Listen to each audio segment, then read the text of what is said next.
Reducing emissions from deforestation and forest degradation, or REDD+, has been touted as one of the biggest successes of climate change negotiations.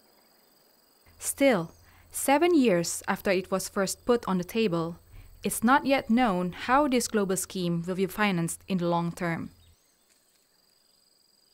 Indonesia commits to emission reductions of 26% unilaterally and 41% with international financial help by 2020.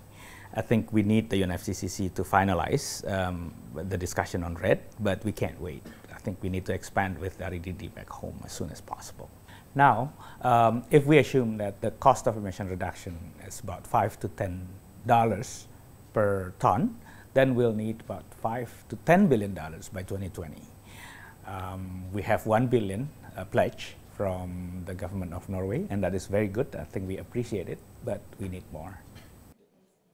Indonesia's REDD+ task force has been designing a financing mechanism called Fund for REDD+ in Indonesia, or FREDDI, which will be launched next year. FREDDI is basically a public trust fund. It is a fund of funds to allow us to form some child funds or subsidiary funds so that we can form a specific financial arrangement for specific needs. Indonesia has national REDD strategy, and that can be summarized in 5 pillars. The first pillar is institutional capacity and arrangement, making sure that institutions are in place to implement REDD.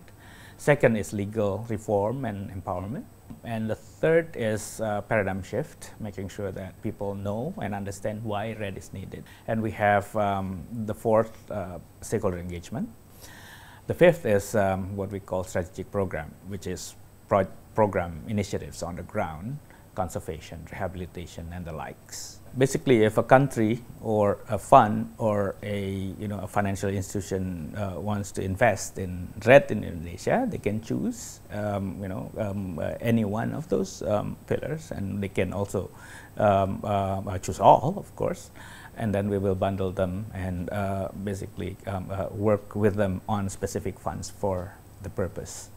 We will appoint an internationally reputable financial institution to be our trustee, so that we can be sure that the fund is going to be managed properly without misuse, misconduct, or corruption.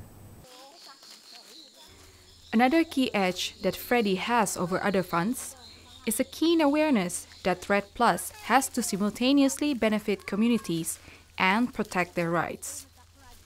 This is elaborated in 2 components: benefit sharing and safeguard standards.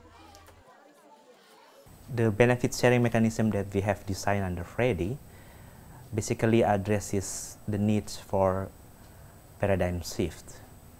The communities in this design are not seen as disturb neighbor, but as one of the owners of REDD+ project. To protect the rights of these communities, we have designed PRISAI. Literally means shield in Indonesia. PRISAI is short for Principles, Criteria, and Indicators for Safeguards Indonesia. This is a robust and rigorous standards with extensive public consultation, including indigenous peoples and local communities. And in our design now, PRISAI will be implemented from the start, from the initial phase of REDD+ project under the framework of free, prior, and informed consent. And PRISAI also will have safeguards committee that will monitor the implementation of safeguards, including handling conflict and grievance during and after the REDD+ implementation. The bottom line is, I think FREDDI has the potential to unfreeze the deadlock now with REDD financing through flexible mechanism that can involve both public and private funds. Indonesia is building the necessary frameworks to fully implement REDD+. The country needs up to $9 billion to close the gap of REDD+ financing and meet its emissions reduction target by 2020.